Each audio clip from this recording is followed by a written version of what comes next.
اور جن لوگوں نے اپنے دین کو کھیل اور تماشا بنا رکھا ہے اور دنیا کی زندگی نے ان کو دھوکے میں ڈال رکھا ہے، ان سے کچھ کام نہ رکھو۔ ہاں، اس قرآن کے ذریعے سے نصیحت کرتے رہو تاکہ قیامت کے دن کوئی اپنے اعمال کی سزا میں ہلاکت میں نہ ڈالا جائے۔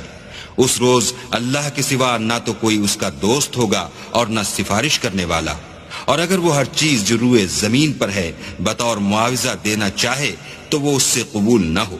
یہی لوگ ہیں کہ اپنے اعمال کے وبال میں ہلاکت میں ڈالے گئے، ان کے لیے پینے کو کھولتا ہوا پانی اور دکھ دینے والا عذاب ہے، اس لیے کہ کفر کرتے تھے۔ کہو کیا ہم اللہ کے سوا ایسی چیز کو پکاریں جو نہ ہمارا بھلا کر سکے نہ برا، اور جب ہم کو اللہ نے سیدھا رستہ دکھا دیا تو کیا ہم الٹے پاؤں پھر جائیں؟